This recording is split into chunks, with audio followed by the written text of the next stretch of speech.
এত কষ্ট তারা করেছেন, হাসতে হাসতে দুনিয়া থেকে বিদায় নিয়েছেন, বাতিল শক্তির কাছে মাথা নত করেন নাই।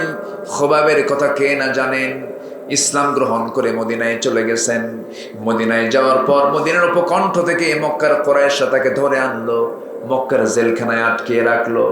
মক্কার জেলখানায় আটকে রেখে বলা হলো, খোবায়েব ইসলাম ছেড়ে দাও, ইসলাম ছেড়ে দাও। খোবায়েব বললেন, ইসলাম গ্রহণ করেছে ছেড়ে দেওয়ার জন্য নয়, আল্লাহর জমিনে দিন কায়েমের সংগ্রাম করতে গিয়ে হাসতে হাসতে জীবন দিব, কিন্তু বাতিল শক্তির কাছে মাথা নত করব না। খোবায়েবকে ধরা হলো। খোবায়েবকে ধরে জেলখানার মধ্যে আটকে রেখে খাবার বন্ধ করে দেওয়া হলো। খাবার বন্ধ করলে হবে কি? খাবার দেন কে? আসতে বলবেন না, খাবার দেন কে? আল্লাহ তো বান্দাকে খাবার দেন। খাবার বন্ধ করে দিলে হবে কি? 4টা মাস 5টা মাস খাবার বন্ধ করে দিয়েছে যে আল্লাহ মারিয়ামকে জান্নাতের খাবার দুনিয়াতে খাওয়া দিয়েছেন, সে আল্লাহ খোবাবের জন্য জান্নাতের খাবার তার জেলখানায় পাঠায় দিলেন। 4 মাস 5 মাস হয়ে যায়, খোবাবের চেহারা সুন্দর হয়ে যায়। শেষ পর্যন্ত কুরাইশরা দেখলো, খোবাবকে যদি দুনিয়াতে বেঁচে রাখি, এই খোবাবের চিত্র দেখে বহু কুরাইশ, আমাদের বহু লোকজন দিন গ্রহণ করে ফেলবে। শেষ পর্যন্ত সিদ্ধান্ত নিল, খোবাব তুমি কি করবে বলে, ইসলাম ছাড়বে কিনা, দিন ছাড়বে কিনা? খোবাব বললেন, হাসতে হাসতে জীবন দিয়ে দেব, কিন্তু ইসলাম ছাড়তে পারবো না। শেষ পর্যন্ত চূড়ান্ত পাকাপোক্ত হলো, তাকে শুলে চড়ায় দুনিয়া থেকে বিদায় করবে। বলা হলো, খোবাব তোমার অন্তিম ইচ্ছাটা কি বলো? সঙ্গে সঙ্গে খোবাব বলে, আমার অন্তিম ইচ্ছা দুনিয়ার কারোর সঙ্গে সাক্ষাৎ করা নয়, আমার অন্তিম ইচ্ছা হলো তোমরা যদি আমাকে দয়া করে যদি ওযুর পানি দিয়ে দাও, ওযু বানায় নেব, নামাজে দাঁড়ায় আমি আল্লাহর সঙ্গে একটু কথা বলবো। ওযুর পানি দেওয়া হলো, ওযু বানায় নিলেন, নামাজে দাঁড়ায় গেলেন। প্রথম রাকাত আস্তে আস্তে পড়লেন, দ্বিতীয় রাকাতটা একটু তাড়াহুড়ো করেই পড়লেন, কারণ তিনি মনে মনে চিন্তা করলেন, হয়তো কাফেররা আমার নামাজ লম্বার কারণে মনে করতে পারে খোবাব বুঝে মৃত্যুর ভয়ে নামাজটা লম্বা করছে। নামাজটা তিনি তাড়াতাড়ি করে দ্বিতীয় রাকাত শেষ করলেন।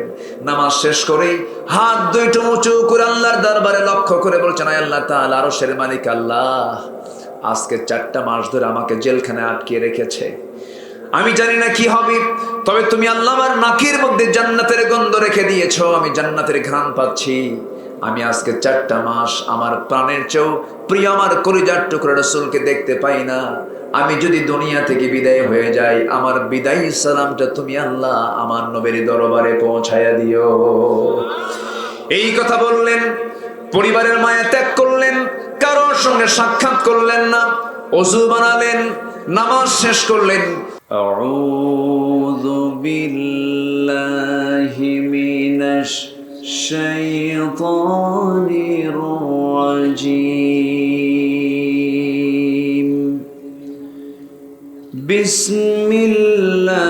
বিসমিল্লাহির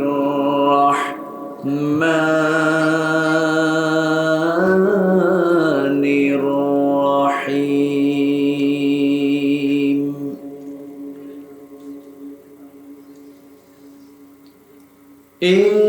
ইন্নাল মুসলিমিনা ওয়াল মুসলিমাতি ওয়াল মুমিনিনা ওয়াল মুমিনাতি ওয়াল কানিতিন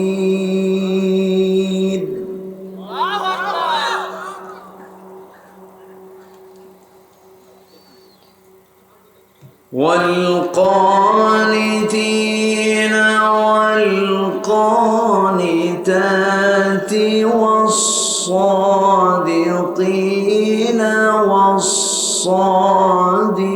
والصادقات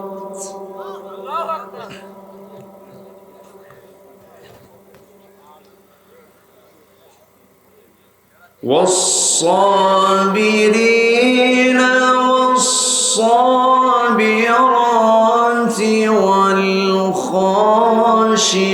والخاشعين والخاشعات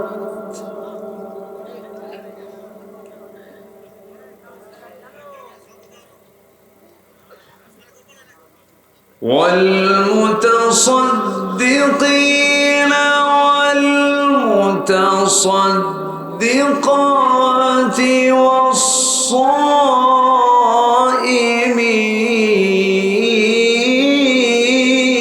والصائمين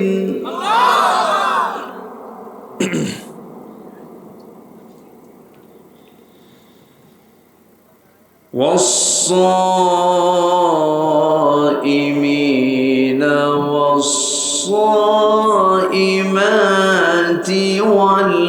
والحافظين فروجهم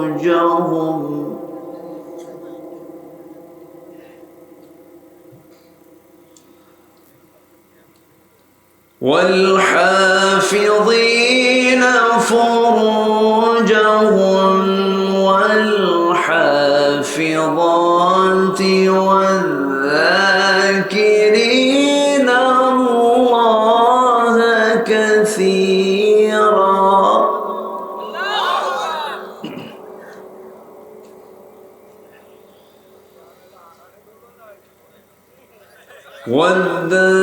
والذاكرين الله كثيرا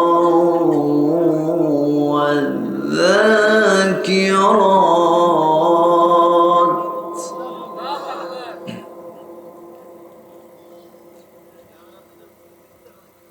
أعد الله لهم مغفرة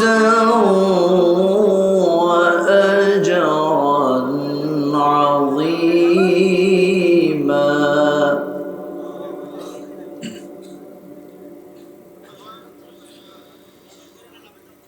الله أكبر بسم الله الرحمن الرحيم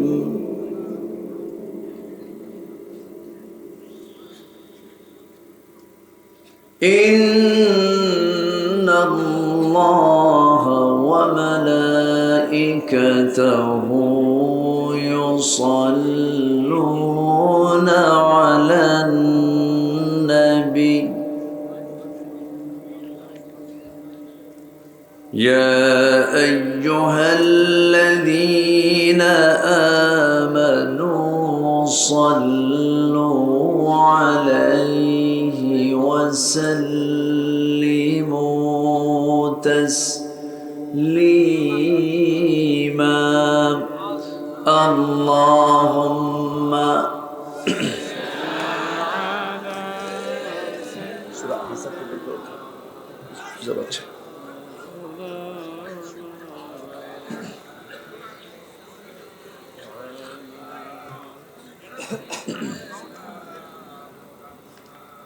একটু মোহাম্মত দিয়ে নবীর প্রেমে মাতোয়ারা হয়ে জবান খুলে আওয়াজ দিয়ে সবাই বলুন আল্লাহুম্মা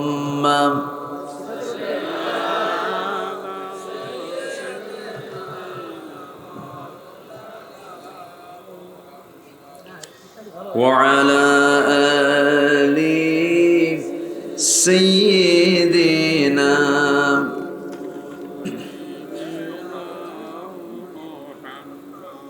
সবাই বলুন বালাগাল উলা বিকামালিহি কাশাফাত তুজা বিজামালিহি حسنت جميع خصاله صلوا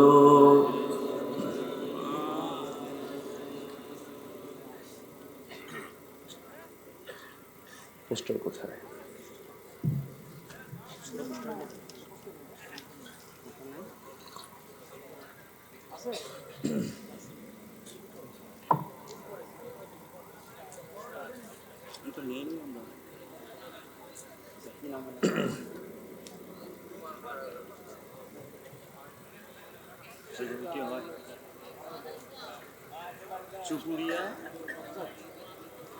চুপুরিয়া আলমে বরজাক মসজিদ মিশন কোথায় একটা পোস্টার নাই মাহফিল আমিও পাইনি আশ্চর্য কথা আসাদুল্লাহ সে পোস্টার কোথায় মাস্টার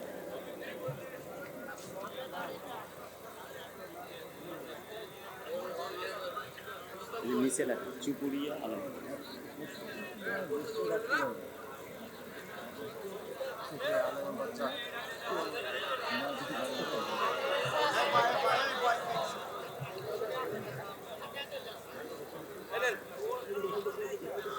প্রাকৃতিক সৌন্দর্যের অপরূপ লীলাভূমি,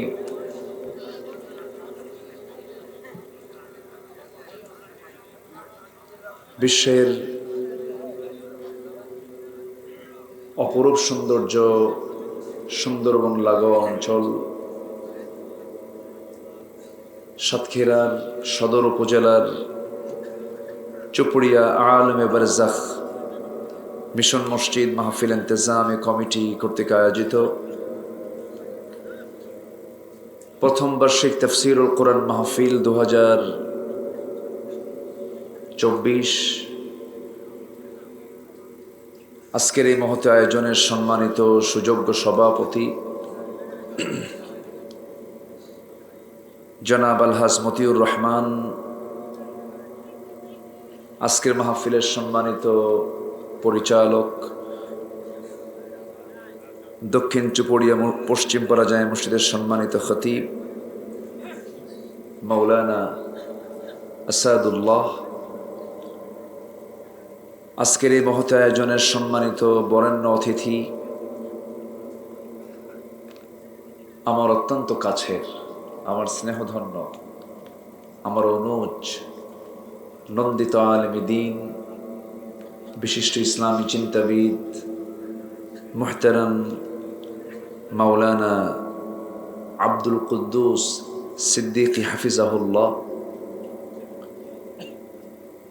আজকের এই মাহফিলের সম্মানিত বরেণ্য অতিথি মাননীয় সাংসদ, সম্মানিত অতিথি মাননীয় সাবেক উপজেলা চেয়ারম্যান মহোদয় সহ সম্মানিত অতিথিবৃন্দ, সুশীল সমাজ, জাতির শ্রেষ্ঠ সন্তান শিক্ষক মণ্ডলী, জাতির বিবেক সাংবাদিকবৃন্দ, সামনে উপস্থিত দূরে কাছের বিভিন্ন স্থান থেকে ছুটে আসা কালেমার ঝান্নাবাহী, তৌহিদের পতাকাবাহী, দ্বীন ইসলামের নরসারদুল বীর মুজাহিদ, প্রাণ প্রিয় সম্মানিত দ্বীনি ভাইরা, আড়ালে বসে আছেন শ্রদ্ধেয়া সম্মানিতা মা বোনেরা, আলোচনার সূচনায় আনুষ্ঠানিকতার মধ্য দিয়ে আমার পক্ষ থেকে আবারও দিল খোলা সালাম, আসসালামু আলাইকুম ওয়া রাহমাতুল্লাহি ওয়া বারাকাতুহু।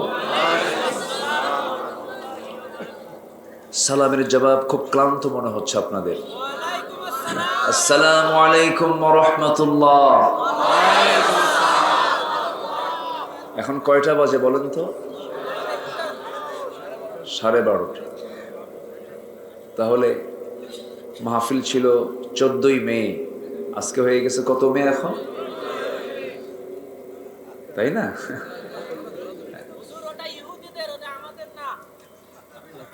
এই তো ফতুয়া দিতে দিতে আমাদের কাম সারা। যে সম্মানিত ভাইয়েরা,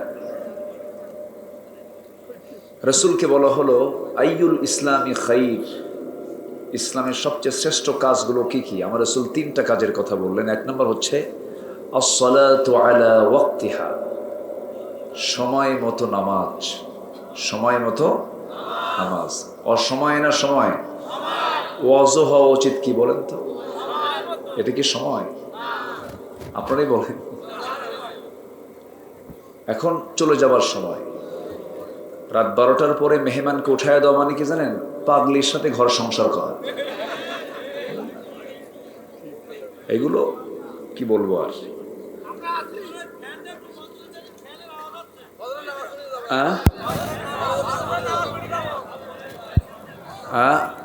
আওয়াজ হচ্ছে?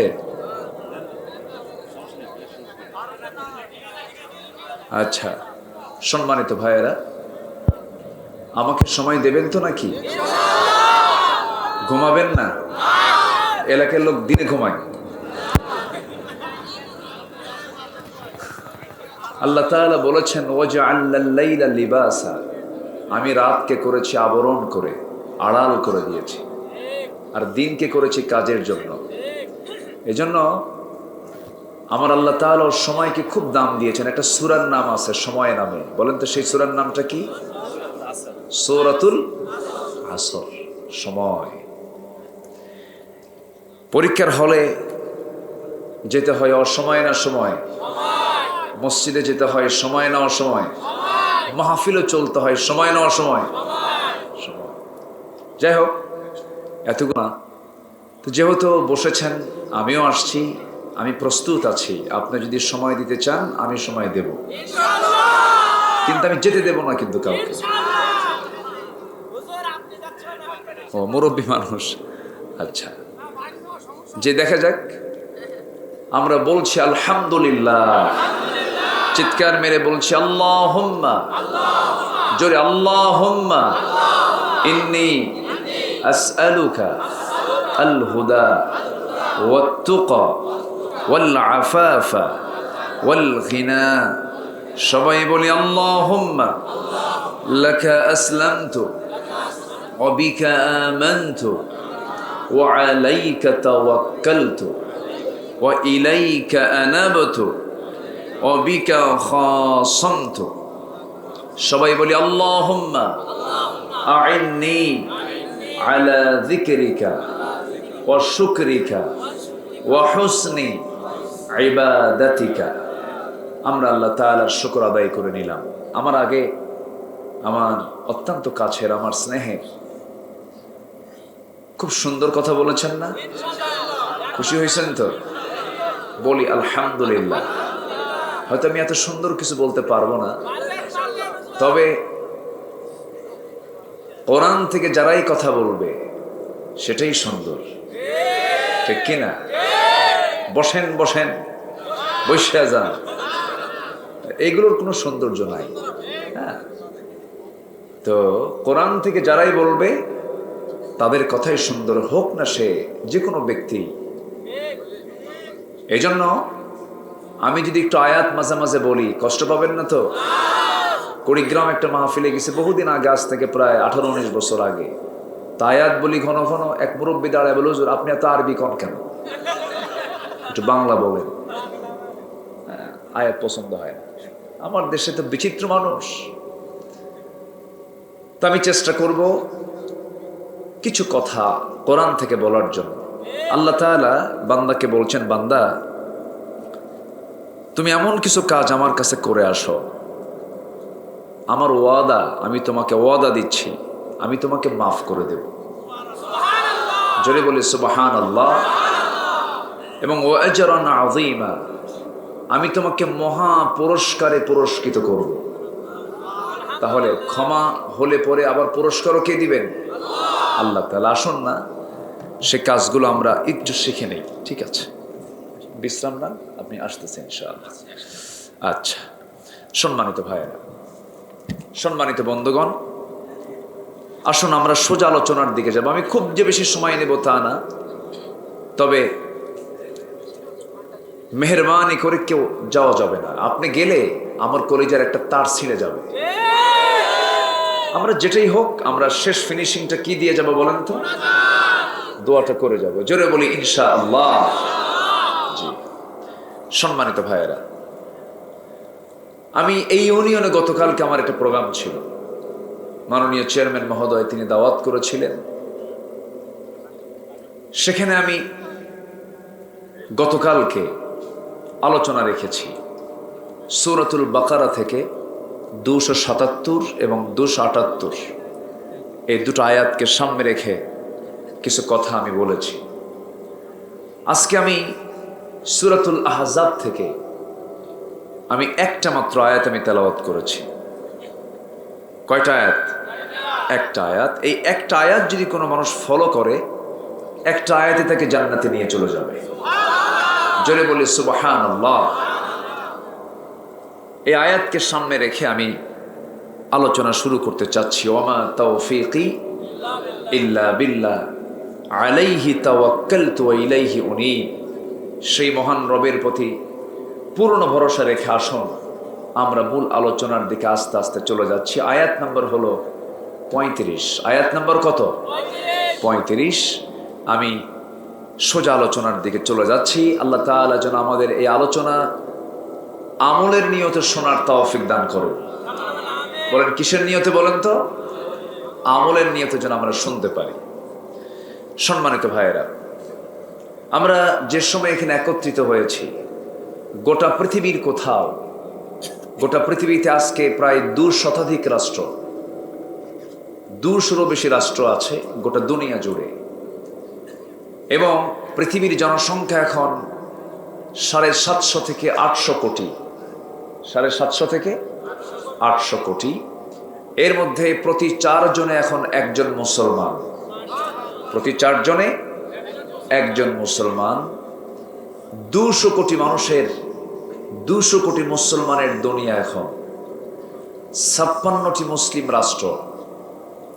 আগামী 50 বছর পর জরিপে দেখা যাচ্ছে বড় বড় রাষ্ট্র, যেরকম ধরুন রাশিয়ার মতো রাষ্ট্রের নেতৃত্ব মুসলমানরাই দেবে। দিন দিন মুসলমানদের সংখ্যা বেড়েই চলছে।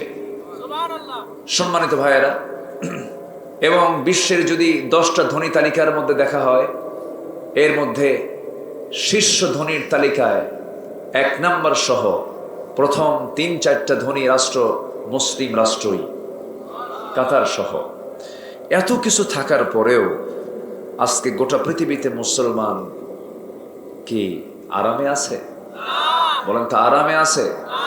আমাদের প্রথম কেবলা কোনটা বলেন তো? বাইতুল আকসা। এই মসজিদটার নাম দিয়েছেন কে? একটু জোরে বলেন, কে দিয়েছেন নাম বলেন? আমার আপনার গ্রামের যে মসজিদগুলো, এগুলোর নাম তো আমরাই দিছি, আমরা দিছি না? চুপড়ি জায়ে মসজিদ না, আমরা নাম দিয়েছি। কিন্তু একটা মসজিদ, প্রথম কেবলা, যে মসজিদটার নাম দিয়েছেন স্বয়ং আল্লাহ, সেই মসজিদকে আজকে আমাদের নিয়ন্ত্রণে ইহুদিরা আজকে অবরুদ্ধ করে রেখেছে। 200 কোটি মুসলমানের দুনিয়া, মুসলমানদের প্রথম কেবলা আজকে ইহুদিদের দ্বারা অবরুদ্ধ হয়ে আছে। আজকে পৃথিবীর বিভিন্ন কারাগারগুলোতে, শুধু দেশ নয়, কারাগারগুলোতে আলেম ওলামা দিয়ে ভরপুর হয়ে আছে। ভালো ভালো মানুষগুলো আজকে সমাজে আসামি হয়ে বসে আছে। চোর, বাটপার, ডাকাত আজকে সমাজের নেতৃত্বের আসনে সমাসীন হয়ে আছে। ঠিক কিনা? কেন? কি জন্য? এটার কারণটা কি? একটু কি বোঝা দরকার না আমাদের? বলেন তো, বোঝার দরকার আছে না নাই? ইমানদার যখন ইমান বেচে খাবে, ইমান বেচে খাওয়া লোক তো আমার দেশে নাই। আসতে কয় আছে না নাই? আজকে আমরা এমন সমাজে বসবাস করছি, ওই গল্পের মতো এক বেচারি বউ বাড়িতে বউকে এসে বলতেছে, বউ, রাষ্ট্র থেকে সংবাদ পাইলাম, রাষ্ট্র ঘোষণা করেছে যার ঘরে 5টা সন্তান থাকবে, রাষ্ট্র সেই পরিবারকে প্রত্যেক মাসে 30,000 টাকা করে দেবে। তো আমার তো 4টা সন্তান, তো তুমি রাগ করো না, আমার এক বান্ধবী আছে, গার্লফ্রেন্ড আছে, ওর কাছে আমার একটা আছে। কি কথা কি বুঝতেছে? তুমি যদি অনুমতি দাও তাহলে ওর একটু সাথে নিয়ে আসি। আচ্ছা যাও। মাসে 30,000 পাবে। তো গার্লফ্রেন্ডের কাছে থাকা অবৈধ সন্তানটা নিয়ে আসছে বাড়িতে, এসে দেখে 2টা নাই, 2 বাচ্চা নাই। তো বউকে বলতে, কি আবার আমার 2 বাচ্চা গেল কই? খবর কি শুধু তোমার কাছে আছে? এই 2 বাচ্চা যা, সে 2 বাচ্চা নিয়ে চলে গেছে।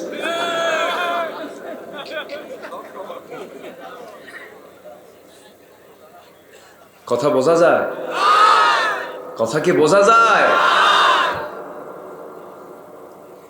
মুসলমানদের দশা আজকে এই হওয়ার কারণেই আজকে মুসলমানদের চরিত্র এমন হওয়ার কারণে আজকে এই দশায় রূপ নিয়েছে। সবচেয়ে বড় অস্ত্র হলো ঈমান, সবচেয়ে বড় অস্ত্র হলো চরিত্র। একই কমিটি মাহফিলের মঞ্চ বানায়, আবার নাচানাচি নাচ গানের মঞ্চ বানায়। একই ব্যক্তি যাত্রা কমিটির সভাপতি হয়, আবার মাহফিল কমিটির সভাপতি হয়। আছে না নাই? এমন চরিত্রহীন নেতাদের মুখে আমরা জুতা মারি।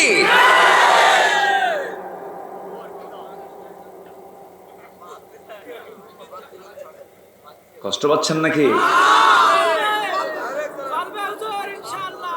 হ্যাঁ, মাহফিলে ঠিক আছে, আমাকে সময় দিচ্ছেন তো নাকি ইনশাআল্লাহ? তাহলে আমাদের সংখ্যা বাড়ানো দরকার না ঈমান মজবুত করা দরকার? আমাদের সম্পদ বাড়ানো দরকার না চরিত্র সুন্দর করা দরকার? সম্পদ তো আছেই মুসলমানদের, মুসলমানরা ফার্স্ট ধনী, সংখ্যায় 200 কোটি, বাইতুল আকসা আমাদের হাতে নাই। ঠিক আছে না? অনেক কথা আছে, একটু কানটা খাড়া করে কথাগুলো শুনবেন। জীবনে তো বহু ওয়াজ আমরা শুনেছি, একটু আমাদের পরিবর্তনের মানসিকতা নিয়ে আমরা কথাগুলো শুনবো। জোরে বলি ইনশাআল্লাহ। আল্লাহ তাআলা একটা আয়াতে বলছেন, বান্দা 10টা কাজ করে আসো, 10টা গুণ অর্জন করে আসো, আমি ওয়াদা করছি আমি তোমাকে মাফ করে দেব। নেতাদের ওয়াদা কি ঠিক থাকে না ভঙ্গ হয়? এ পর্যন্ত 54-53 বছর দেশ স্বাধীন হয়েছে, ওয়াদা কি কম পাইছি আমরা? ওয়াদা কম পাইছি?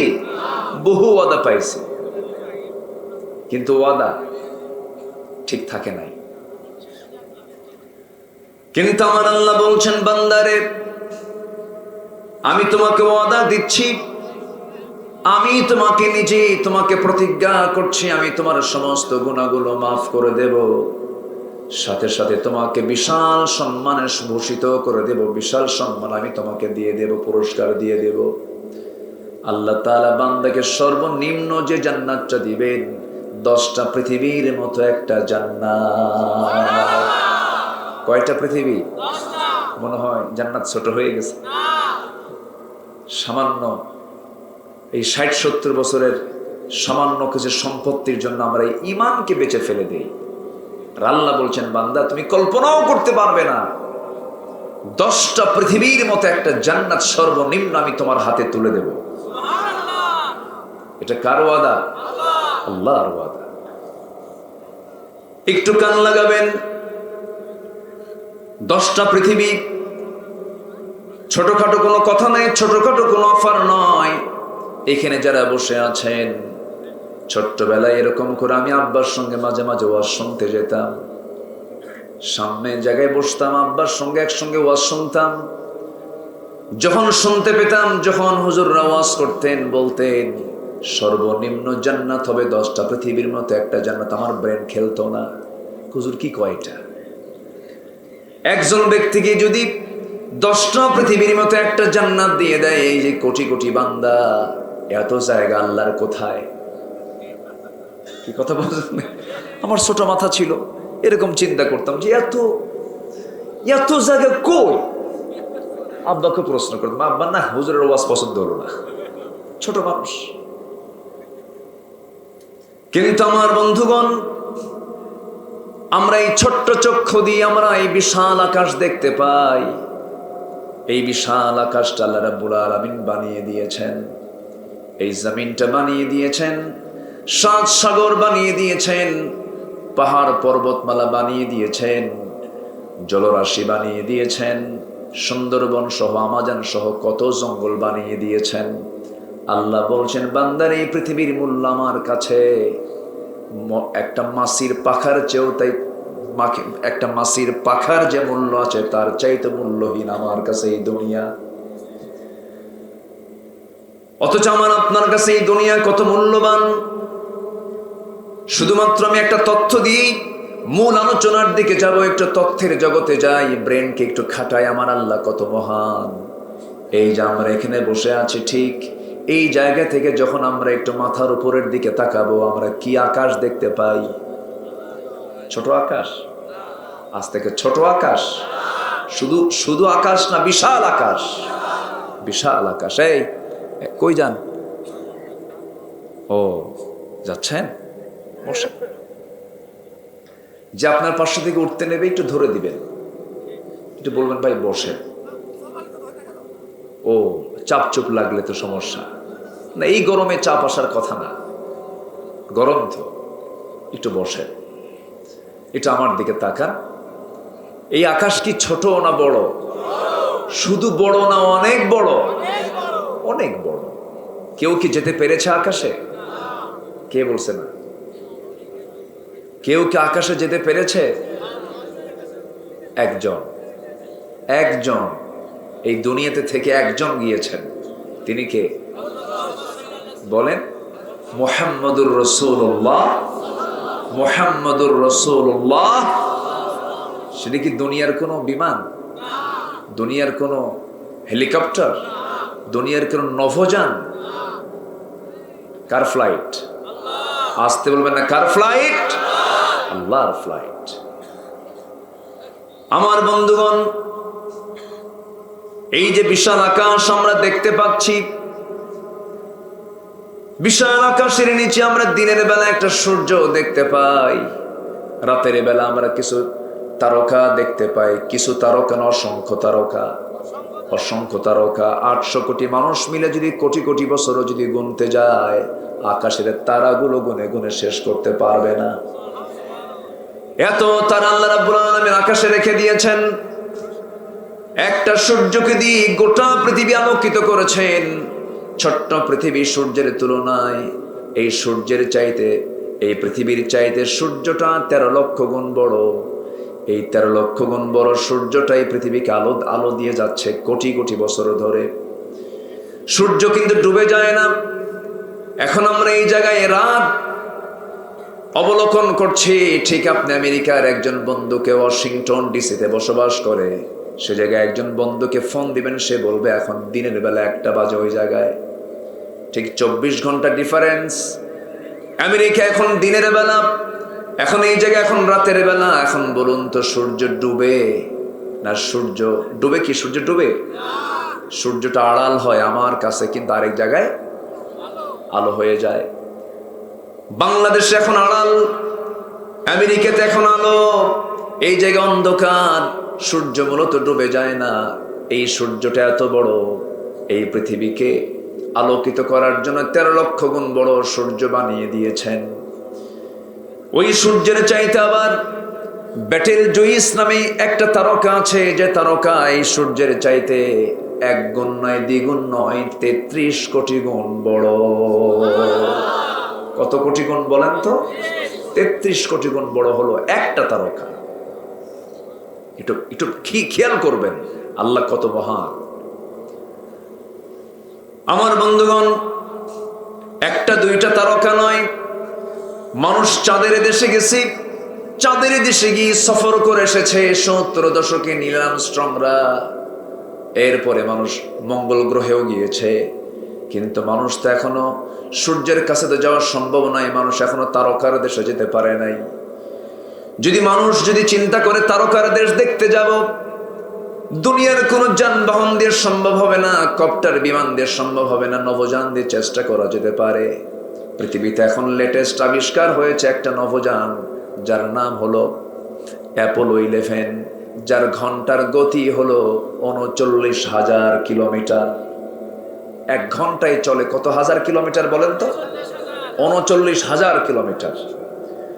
39,000 কিলোমিটার বেগে মানুষ বানিয়েছে এই নভোযানটা।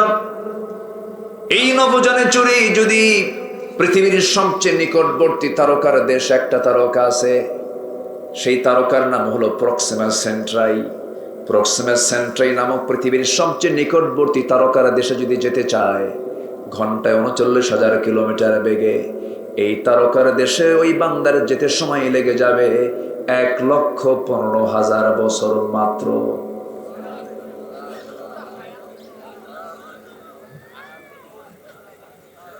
যাবেন কারা কারা কম?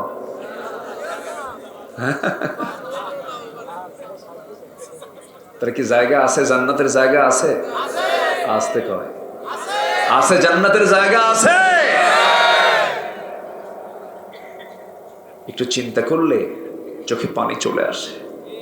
আল্লাহ আল্লাহ আল্লাহ আল্লাহু আকবার, আল্লাহু আকবার। আল্লাহ সবচেয়ে বড়, তিনি কত মহান তিনি। আমি তো আকাশে গেলামই না। আল্লাহ বলছেন বান্দারে, এত নিকটবর্তী তারকারা দেশে তোর আসতে এত সময় লেগে যাবে। এরপরে বিশাল আকাশ, বিশাল মহাশূন্য আছে, এরপরে আকাশ আছে। আল্লাহ বলছেন বান্দারে, আমি তোকে জান্নাত দেব, সর্বনিম্ন জান্নাত হবে 10টা পৃথিবীর মতো একটা জান্নাত আমি তোকে দেব। আমার আল্লাহ তাআলা তিনি অবস্থান করছেন আরশ আজিমে। যা এখান থেকে এক আসমান শুধু নয়, 7টা আসমানের মালিক তিনি। সাবআ সামাওয়াত, 7 আকাশের উপরে হলো আরশ আজিম। সে আরশ আজিম থেকে তিনি সবকিছু মনিটরিং করেন। কিন্তু আল্লাহ তাআলা, আমরা বরকতময় সময় এখানে বসে আছি, আমরা ভাগ্যবান। আল্লাহ তাআলা বলেন বান্দারে, 12টা যখন বেজে যায়, স্থানীয় সময় 12টা যখন বাজে, সেই সময় আমি দুনিয়ার আকাশে চলে আসি আমি তোকে মাফ করে দেওয়ার জন্য। এখন তিনি কোন আকাশে আছেন? কার জন্য? আজ থেকে কার জন্য বলেন? আমাদের জন্য আছেন, আমাকে মাফ করার জন্য তিনি চলে আসছেন। তাহলে তিনি কি কম আসছেন না বেশি আসছেন? 7 আকাশ থেকে প্রথম আকাশে। সহিহ হাদিসের বর্ণনা, আলা মিন মুস্তাগফিরিন ফাগফির লাহ, কোন ক্ষমা প্রার্থী আছো আমার কাছে ক্ষমা চাবে, আমি তাকে শেষ পর্যন্ত তুই সব কিছু সহ্য করে দুনিয়া থেকে বিদায় নিবি, শহীদ হয়ে যাবি। কিয়ামতের দিন আমি তোর মা আল্লাহর আদালতে আখিরাতে শহীদের মা হওয়ার গৌরব অর্জন করে আমি আল্লাহর সামনে দাঁড়াতে পারবো। আবু হানিফা রাহমাতুল্লাহ আলাইহি খুব খুশি হয়ে গেলেন। মাকে বললেন, মা আমি তোমার মুখ থেকে এমন জাতীয় কথাই তো শুনতে চেয়েছিলাম, তুমি আমার জন্য দোয়া করো, আল্লাহ যেন আমাকে শহীদ মওতটা দান করে দেন। শেষ পর্যন্ত বিষ প্রয়োগ করে দুনিয়া থেকে তাকে বিদায় করে দেওয়া হলো। এরকম করে যত বড় বড় জগৎ ধন্য যারা বড় বড় আলেম ছিলেন, বড় বড় পয়গম্বর ছিলেন, জাকারিয়া আলাইহিস সালাতু ওয়াস সালামকে করাত দিয়ে চিরে 2 টুকরা করে শহীদ করে দেওয়া হয়েছে। ইয়াহইয়া আলাইহিস সালাতু ওয়াস সালামকে জবাই করে নবীর মাথা রানীর সামনে উপহার পর্যন্ত দেওয়া হয়েছে। এরপরে মুসাব ইবনে উমাইর রাদিয়াল্লাহু তাআলা আনহু, এরকম করে সুমাইয়ার দিকে তাকান, ইয়াসার পরিবারের দিকে তাকান। এত কষ্ট তারা করেছেন, হাসতে হাসতে দুনিয়া থেকে বিদায় নিয়েছেন, বাতিল শক্তির কাছে মাথা নত করেন নাই। খোবাবের কথা কে না জানেন, ইসলাম গ্রহণ করে মদিনায় চলে গেছেন। মদিনায় যাওয়ার পর মদিনার উপকণ্ঠ থেকে মক্কার কুরাইশরা তাকে ধরে আনলো, মক্কার জেলখানায় আটকে রাখলো। মক্কার জেলখানায় আটকে রেখে বলা হলো, খোবায়েব ইসলাম ছেড়ে দাও, ইসলাম ছেড়ে দাও। খোবায়েব বললেন, ইসলাম গ্রহণ করেছে ছেড়ে দেওয়ার জন্য নয়, আল্লাহর জমিনে দিন কায়েমের সংগ্রাম করতে গিয়ে হাসতে হাসতে জীবন দিব, কিন্তু বাতিল শক্তির কাছে মাথা নত করব না। খোবায়েবকে ধরা হলো, খোবায়েবকে ধরে জেলখানার মধ্যে আটকে রেখে খাবার বন্ধ করে দেওয়া হলো। খাবার বন্ধ করলে হবে কি? খাবার দেন কে? আসতে বলবেন না, খাবার দেন কে? আল্লাহই তো বান্দাকে খাবার দেন। খাবার বন্ধ করে দিলে হবে কি? 4টা মাস 5টা মাস খাবার বন্ধ করে দিয়েছে যে আল্লাহ মারিয়ামকে জান্নাতের খাবার দুনিয়াতে খাওয়া দিয়েছেন, সে আল্লাহ খোবাবের জন্য জান্নাতের খাবার তার জেলখানায় পাঠায় দিলেন। 4 মাস 5 মাস হয়ে যায়, খোবাবের চেহারা সুন্দর হয়ে যায়। শেষ পর্যন্ত কুরাইশরা দেখলো, খোবাবকে যদি দুনিয়াতে বেঁচে রাখি, এই খোবাবের চিত্র দেখে বহু কুরাইশ, আমাদের বহু লোকজন দিন গ্রহণ করে ফেলবে। শেষ পর্যন্ত সিদ্ধান্ত নিল, খোবাব তুমি কি করবে বলে, ইসলাম ছাড়বে কিনা, দিন ছাড়বে কিনা? খোবাব বললেন, হাসতে হাসতে জীবন দিয়ে দেব, কিন্তু ইসলাম ছাড়তে পারবো না। শেষ পর্যন্ত চূড়ান্ত পাকাপোক্ত হলো, তাকে শুলে চড়ায় দুনিয়া থেকে বিদায় করবে। বলা হলো, খোবাব তোমার অন্তিম ইচ্ছাটা কি বলো? সঙ্গে সঙ্গে খোবাব বলে, আমার অন্তিম ইচ্ছা দুনিয়ার কারোর সঙ্গে সাক্ষাৎ করা নয়, আমার অন্তিম ইচ্ছা হলো তোমরা যদি আমাকে দয়া করে যদি ওযুর পানি দিয়ে দাও, ওযু বানায় নেব, নামাজে দাঁড়ায় আমি আল্লাহর সঙ্গে একটু কথা বলবো। ওযুর পানি দেওয়া হলো, ওযু বানায় নিলেন, নামাজে দাঁড়ায় গেলেন। প্রথম রাকাত আস্তে আস্তে পড়লেন, দ্বিতীয় রাকাতটা একটু তাড়াহুড়ো করেই পড়লেন, কারণ তিনি মনে মনে চিন্তা করলেন, হয়তো কাফেররা আমার নামাজ লম্বার কারণে মনে করতে পারে খোবাব বুঝে মৃত্যুর ভয়ে নামাজটা লম্বা করছে। নামাজটা তিনি তাড়াতাড়ি করে দ্বিতীয় রাকাত শেষ করলেন। নামাজ শেষ করেই হাত দুইটো উঁচু করে আল্লাহর দরবারে লক্ষ্য করে বলছেন, আয় আল্লাহ তাআলা, আরশের মালিক আল্লাহ, আজকে 4টা মাস ধরে আমাকে জেলখানায় আটকিয়ে রেখেছে। আমি জানি না কি হবে, তবে তুমি আল্লাহ আমার নাকের মধ্যে জান্নাতের গন্ধ রেখে দিয়েছো, আমি জান্নাতের ঘ্রাণ পাচ্ছি। আমি আজকে 4টা মাস আমার প্রাণের চেয়েও প্রিয় আমার কলিজার টুকরা রাসূলকে দেখতে পাই না। আমি যদি দুনিয়া থেকে বিদায় হয়ে যাই, আমার বিদায়ী সালামটা তুমি আল্লাহ আমার নবীর দরবারে পৌঁছায়া দিও।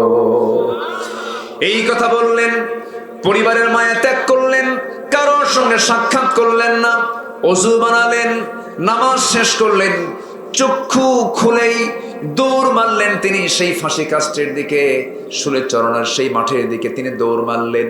পিছন দিকে সবাই বলে, তুমি কি পাগল হয়ে গেছো নাকি, মানুষকে মরার জন্য দৌড়ায় নাকি? খোবায়েব বলছেন, ও কুরাইশরা, আমি তো মরার জন্য দৌড়াই না, আল্লাহ আমার জন্য 8টা জান্নাতের দরজা খুলে রেখেছেন, আমি তার দিকে দৌড়াই। জোরে বলেন সুবহানাল্লাহ। দৌড়া দৌড়া চলে গেলেন। কুরাইশরা তার হাত বেঁধে ফেললো, পা দুটো বেঁধে ফেললো। এমন সময় বলে ফেললো, খোবায়েব এখনো সময় আছে, তুমি কি করবে বলো। খোবায়েব বলছেন, তোমরা আমাকে কি করবে জানি না, আমি জান্নাতের ঘ্রাণ আমার নাকের মধ্যে পাচ্ছি। এমন সময় একজন হেয় প্রতিপন্ন করে রাসূলকে নিয়ে একটা কটু কথা বলে ফেললো। বলল, খোবায়েব তোমার এই জায়গায় যদি তোমাকে শুলে না চড়ায়, মোহাম্মদকে যদি এই জায়গায় শুলে চড়াতে পারতাম কতই না ভালো হতো। মুখের মধ্যে কয়েক মিনিট ধরে মেলাগুলো থুতু জমা করে সেই জমাকৃত থুতুটা ওই ব্যক্তির মুখ বরাবর মেরে দিয়ে বলছেন, আল্লাহর কসম করে বলি, আমার চোখের সামনে আমার নবীর একটা পশমের ক্ষতি করবে, আমি সহ্য করতে পারবো না। আল্লাহু আকবার বলেন। ঈমান আছে না নাই? ঈমান আছে না নাই? আমার দেশে এই বিগত কয়েক বছরে একাধিক নয়, কয়েক ডজন খানেক নাস্তিক রাসূলকে নিয়ে বাজে কথা বলেছে, ইসলামকে নিয়ে কটু কথা বলেছে। তসলিমা নাসরিনের কিছু উত্তরসূরি আমার দেশে আছে না নাই? বাজে কথা বলেছে, বাজে উক্তি করেছে, আজ পর্যন্ত একটারও কোনো শাস্তি হয়নি। আজকে যদি খোবায়েবের মতো যদি আমরা প্রত্যেকের অবস্থান থেকে যদি শক্ত অবস্থানে যেতাম, কোন নাস্তিকের বাচ্চা বুক উঁচু করে আমার জমিনে কথা বলতে পারতো না। ওই সমস্ত নাস্তিকের বাচ্চাদেরকে উচিত ছিল প্রকাশ্যে দিবালোকে ধরে ফাঁসির মঞ্চে ঝুলে মেরে রক্ত মাংস হাড় হাড্ডিকে কুত্তা বিলায়ের জন্য বরাদ্দ করা দরকার ছিল। কিন্তু আজকে মুসলমান আমার দেশের নির্বাক নিশ্চুপ, কোনো কথা বলি না। একটা বসায় আমার চরম ভয় হয়, আল্লাহ যেন আমাদের কাউকে যেন মুনাফিকের কাতারে শামিল না করেন। জোরে বলি আল্লাহুম্মা আমিন। আমাদের কাজ করার দরকার আছে না নাই? আমাদের ইমানের মেহনত করার দরকার আছে না নাই? শেখ খোবায়েব রাদিয়াল্লাহু তাআলা আনহু যখন এই কথা বলে ফেলেছেন, এক কাফের এসে তার ডান হাতে এক তরবারি আঘাত করেছে, ডান হাতটা ছিটকে পড়ে গেল। খোবায়েব মুস্কি মুস্কি হাসি মারলেন, বাম হাতে আঘাত করলো, চিৎকার মেরে মেরে হাসি দিচ্ছেন, আওয়াজ দিয়ে দিয়ে হাসতেছেন। সবাই বলে, খোবায়েব তুমি কি পাগল হয়েছো নাকি, তোমার একটা করে অঙ্গহানি হয় আর তুমি মুস্কি মুস্কি হাসি মারো। খোবায়েব বলছেন, তোমার আমার একটা করে অঙ্গহানি করে দাও, আর আল্লাহ তাআলা আমার জান্নাতের হুরগুলো একটা একটা করে আমাকে দেখায় দেখায় দেয়। শেষ পর্যন্ত একজন কাফির এসে নেজা তরবারি দিয়া বুক বরাবর যখন আঘাত আনলো, বুক দিয়ে ঢুকে পিঠ দিয়ে বের হয়ে গেল। খোবায়েব দুনিয়া থেকে বিদায় নিয়ে নিলেন, গোটা দুনিয়াবাসীকে বুঝাইয়া দিলেন, ও দুনিয়ার মুসলমান, ইমান থেকে টিকে রাখতে গিয়ে হাসতে হাসতে এমনই করে দুনিয়া থেকে বিদায় হতে হয়। ওইদিকে আমার নবীজি মদিনার মসজিদে সাহাবায়ে কেরামকে আলোচনা করছিলেন। সেই জায়গায় তিনি হঠাৎ করে আলোচনা বন্ধ করে তিনি মসজিদে নববীতে দাঁড়ায় গেলেন, হাত উঁচু করে বলছেন, সালামুন আলাইকা ইয়া খোবায়েব, সালামুন আলাইকা ইয়া খোবায়েব। হে খোবায়েব তোমাকে সালাম, হে খোবায়েব তোমাকে সালাম। সঙ্গে সঙ্গে সাহাবীরা বলছেন, ইয়া রাসূলুল্লাহ, আমাদের সেই হেরে যাওয়া ভাই খোবায়েবকে আমরা কয় মাস যাবত দেখি না, খোবায়েবকে আপনি সালাম দিচ্ছেন কেন, কি হয়েছে? রাসূল বলেন, সাহাবীরা রে, আমার খোবায়েব এখন দুনিয়াতে আর নাই, আমি আমার নবুয়তি চোখে দেখতে পেতেছি, আমার খোবায়েব জান্নাতের পাখি হয়ে জান্নাতের মধ্যে উড়ে বেড়াতেছে। আমার বন্ধুগণ, এই দুনিয়া ছেড়ে আমিও চলে যাব, আপনিও চলে যাবেন, কেউ তো বাঁচার জন্য আসি নাই। এই জন্য দুনিয়া থেকে যেহেতু বিদায় হতেই হবে, এমন কিছু গুণ আমরা অর্জন করব। মিথ্যা সাক্ষী দেব না, সত্যবাদীদের সঙ্গে থাকব। মিথ্যা দল করব না, সত্যের দল করব। দল করতে হবে কার দল? আসতে বলবেন না কার দল? দল করতে হবে আল্লাহর। নেতা মানতে হবে একজন ব্যক্তিকে, তিনি হচ্ছেন মুহাম্মদ সাল্লাল্লাহু আলাইহি ওয়াসাল্লামকে। আমার বন্ধুগণ, সংবিধান কোনোটাই মানা যাবে না কি ছাড়া? আসতে বলবেন না কি ছাড়া? রব কাউকে মানা যাবে না কে ছাড়া? আমার রবকে। আসতে বলবেন আমার রবকে। আমার নেতা মুহাম্মদ সাল্লাল্লাহু আলাইহি ওয়াসাল্লাম। আমার দলের নাম কি? আরো জোরে, আরো জোরে। আমার সংবিধানের নাম কি? কোরআন। তাহলে আল্লাহ আমার রব, রাসূল হচ্ছেন আমার নেতা, ইসলাম হচ্ছে আমার দলের নাম, কোরআন হচ্ছে আমার আইন, আমার সংবিধানের নাম। এই চার কথার ভিতরে যে ব্যক্তি এসে নখ ঢুকাবে, এই চার কথার মধ্যে যে এসে আঙ্গুল ঢুকাবে, যে কথা বললে আমরা তাদের জিহ্বা টেনে ছিঁড়ব, রাজি আছেন কারা কারা? হাত উঁচু করে দেখান মুসলমান।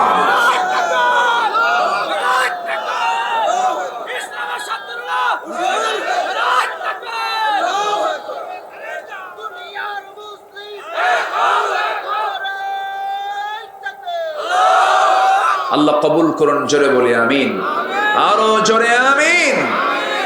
সম্মানিত ভাইরা, সম্মানিত বন্ধুগণ, ওই তিন সাহাবীর কথা মনে আছে কিনা আপনাদের? মনে আছে তো আপনাদের? তিন সাহাবীকে বয়কট করেছেন মুহাম্মদ সাল্লাল্লাহু আলাইহি ওয়াসাল্লাম। 30,000-এর মধ্যে কয়জন যায় নাই? 3 জন। তাদের কি নামাজের কোনো অভাব ছিল? তাদের কি দান সদকার কোনো অভাব ছিল?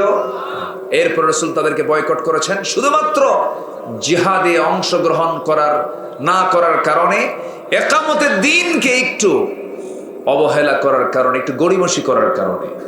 আমার নবীজি তাদেরকে বয়কট করলেন। হেলাল বিন উমাইয়া 2 নম্বর সাহাবী, যিনি, তার বয়স হলো 70 বছর। আমার নবীর চাইতে বয়সে কম না বেশি? বেশি। 70 বছর। আমার নবী বেঁচে ছিলেন কত বছর? 63 বছর 9 ঘন্টা। 63 বছর 9 ঘন্টা। আমার নবীর চাইতে বয়সে বড় সাহাবী, কিন্তু চামড়াগুলো কুঁচকে গেছে, চোখে কম দেখেন, দুর্বল হয়ে গেছেন। 70 বছর তো বুড়া মানুষ। রাসূল বললেন তাকেও বয়কট।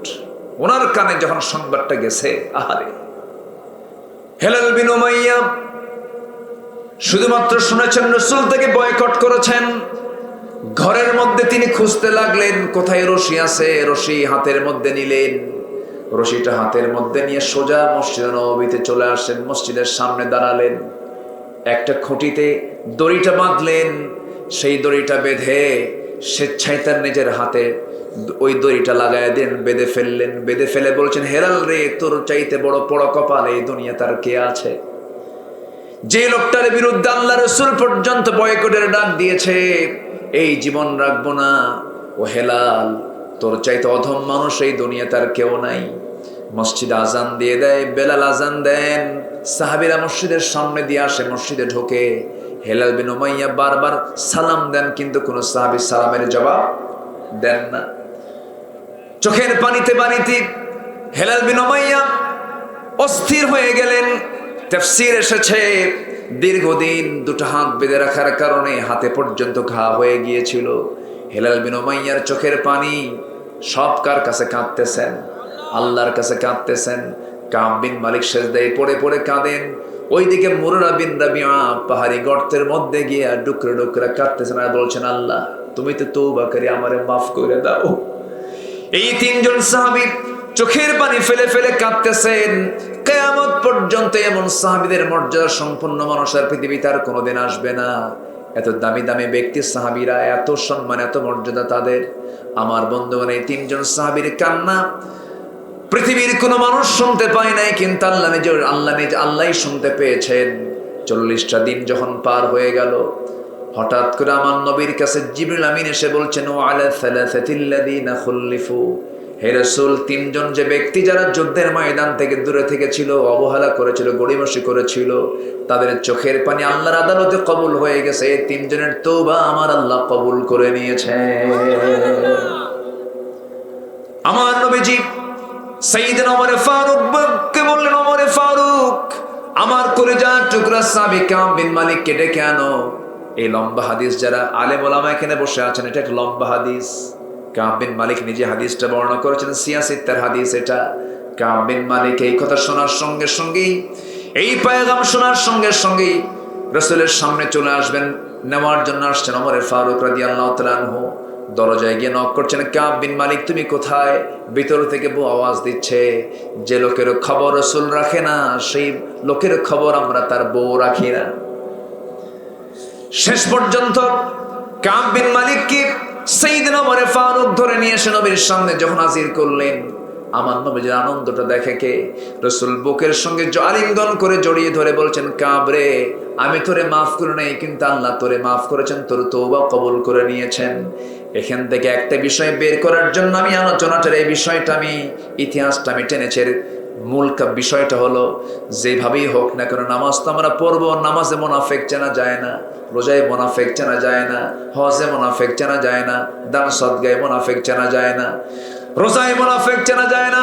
মোনাফেক চেনা যায় হলো দিন কায়েমের জন্য মাঠে ময়দানে কে গেল আর কে গেল না, ঠিক কিনা? আল্লাহ তাআলা সবাইকে ইকামতে দিনের পথে সক্রিয় থাকার তৌফিক দান করুন। জোরে বলি আমিন, আরো জোরে আমিন। মা বোনরা কি মাহফিল আসছে?